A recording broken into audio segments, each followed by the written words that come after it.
नमस्कार, राजनीतिक खबरों के सबसे दिलचस्प ठिकाने में मैं रुपेश मिश्रा आप सभी का स्वागत करता हूं। राजस्थान की सियासत में यदि इन दिनों सबसे ज्यादा कुछ चर्चित है तो वो है गुर्जर आंदोलन। आपको बता दें कि कल भरतपुर के बयाना में महापंचायत का आयोजन किया गया और इसके बाद गुर्जर समाज ने, गुर्जर नेताओं ने यह निर्णय किया कि अब सरकार के खिलाफ जो हल्ला बोल है, जो समाज जो प्रदर्शन है वो 1 नवंबर से करेगा।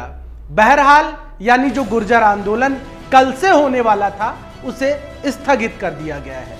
आपको बता दें कि इस पर जो गुर्जर नेता हैं उनके अलग अलग विचार हैं। यानी जो युवा गुर्जर नेता हैं उनका यह कहना था कि कल से ही महापड़ाव जारी हो और गुर्जर समाज आंदोलन की राह पर निकल पड़े, लेकिन कर्नल किरोड़ी सिंह बैंसला ने अपने व्यक्तिगत आधार पर, अपनी सियासी सूझबूझ के आधार पर यह फैसला किया है कि अब जो गुर्जर आंदोलन है वो 1 नवंबर से होगा। बहरहाल कर्नल किरोड़ी सिंह बैंसला ने सरकार को यह चेतावनी देते हुए कहा है कि अब किसी भी प्रकार की कोई वार्ता नहीं होगी, सीधे गुर्जर समाज रेल की पटरियों में जाकर बैठ जाएगा। लेकिन बड़ा सवाल यह है कि यह आंदोलन स्थगित क्यों किया गया।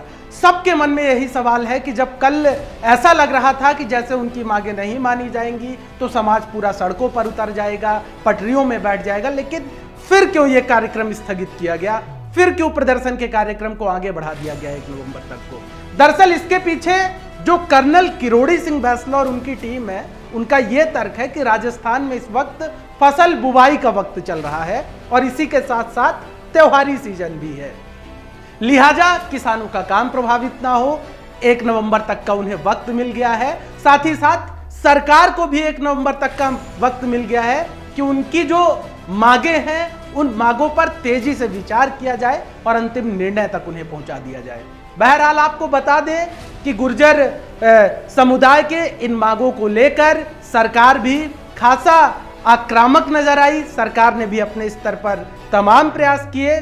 आईएएस अफसर नीरज के पवन अपनी टीम के साथ लगातार वहां पर डटे रहे।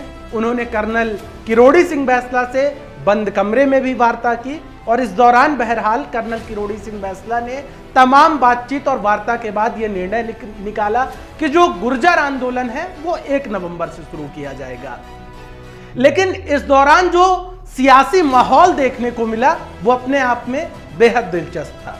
यदि बात करें भारतीय जनता पार्टी की तो भारतीय जनता पार्टी का सूबे की गहलोत सरकार पर गुर्जर आंदोलन को लेकर कहना है कि गुर्जर समाज की जो मांगे हैं इनको सूबे की गहलोत सरकार लटकाने की कोशिश कर रही है। यानी गहलोत सरकार की मंशा नहीं है कि गुर्जर समुदाय की जो मांगे हैं उन पर काम किया जाए, उनका निराकरण किया जाए।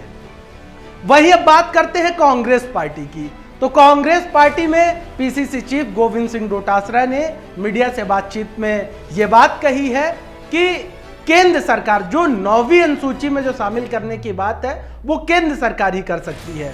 साथ ही गोविंद सिंह डोटासरा ने यह भी कहा कि राजस्थान से भारतीय जनता पार्टी के 25 सांसद हैं।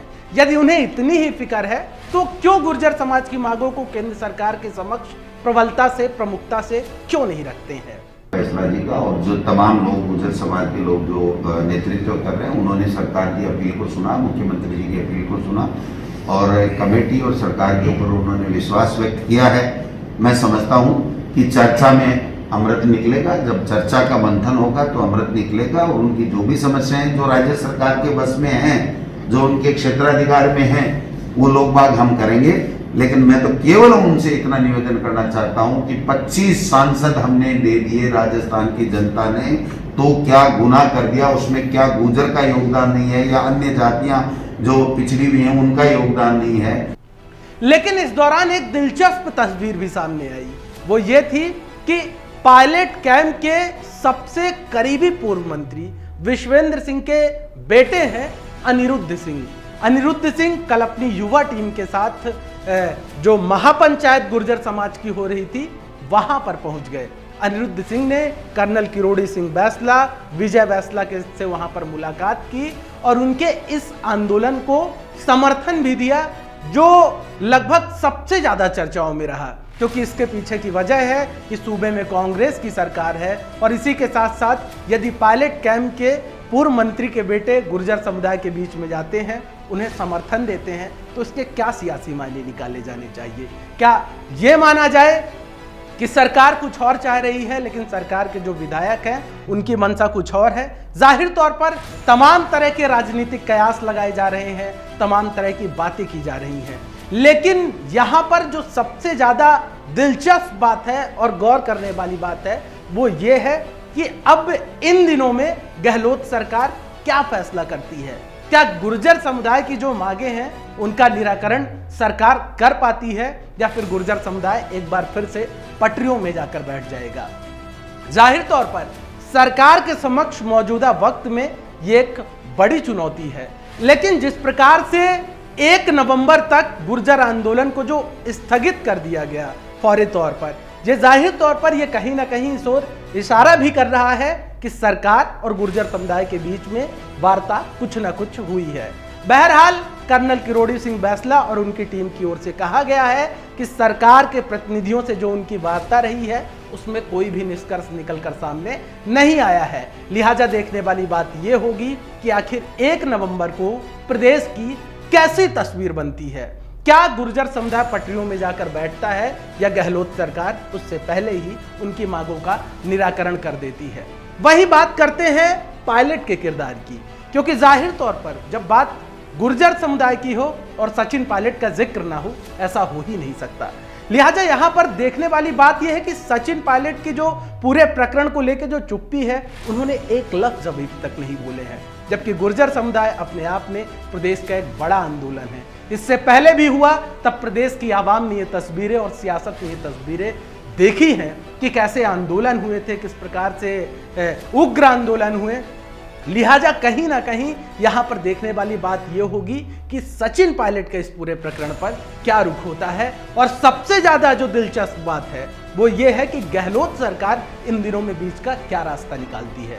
दोस्तों, राजस्थान की सियासी उठापटक से जुड़ी हर छोटी बड़ी खबर पर द फैक्ट इंडिया की टीम की पहली निगाहें हैं।